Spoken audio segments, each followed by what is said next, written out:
de Jean Racine, Prière d'Esther. Je pense que vous connaissez tous cette pièce de Jean Racine, Esther. Mais pour éclairer quand même un peu les choses, je vais vous en dire quelques mots. Le peuple hébreu a été déporté en Perse. C'est le roi Assuérus qui règne à cette époque. Une jeune fille juive est aimée du roi. Il l'épouse, avec d'autres épouses, bien entendu. Et voilà que un de l'entourage du roi veut détruire le peuple hébreu. L'oncle d'Esther vient la trouver et lui demande d'aller supplier le roi de sauver son peuple.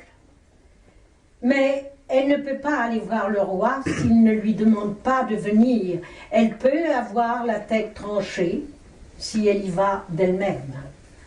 Alors elle décide de s'en remettre au Seigneur Dieu, à l'Éternel.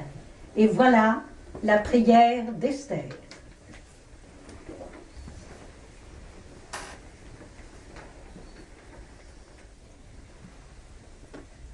Ô mon souverain roi, me voici donc tremblante et seule devant toi. Mon père, 1000 fois m'a dit dans mon enfance qu'avec nous tu joueras une sainte alliance.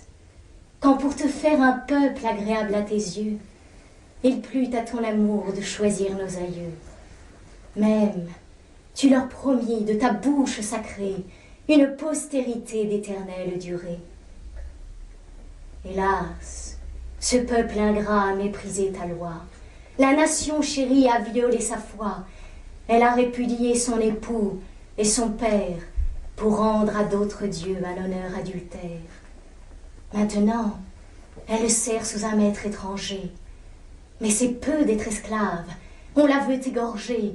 Nos superbes vainqueurs, insultant à nos larmes, imputent à leurs dieux le bonheur de leurs armes, et veulent aujourd'hui qu'un même coup mortel abolisse ton nom, ton peuple et ton autel.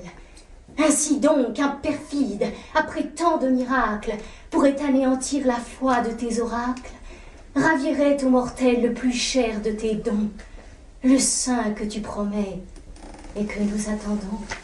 Non, non, ne souffre pas que ces peuples farouches, ivres de notre sang, ferment les seules bouches qui dans tout l'univers célèbrent tes bienfaits et confondent tous ces dieux qui ne furent jamais. Pour moi, que tu retiens parmi ces infidèles, tu sais combien je hais leurs fêtes criminelles et que je mets au rang des profanations leurs tables, leurs festins et leurs libations. Que même cette pompe où je suis condamnée, ce bandeau dont il faut que je paraisse ornée, dans ces jours solennels à l'orgueil dédié, seul et dans le secret, je le foule à mes pieds, qu'à ces vains ornements je préfère la cendre, et n'ai debout qu'aux pleurs que tu me vois répandre. J'attendais le moment marqué dans ton arrêt, pour oser de ton peuple embrasser l'intérêt. Ce moment est venu. Ma prompte obéissance va d'un roi redoutable affronter la présence. C'est pour toi que je marche. Accompagne mes pas devant ce fier lion qui ne te connaît pas. Commande en me voyant que son courroux s'apaise et prête à mes discours un charme qui lui plaise.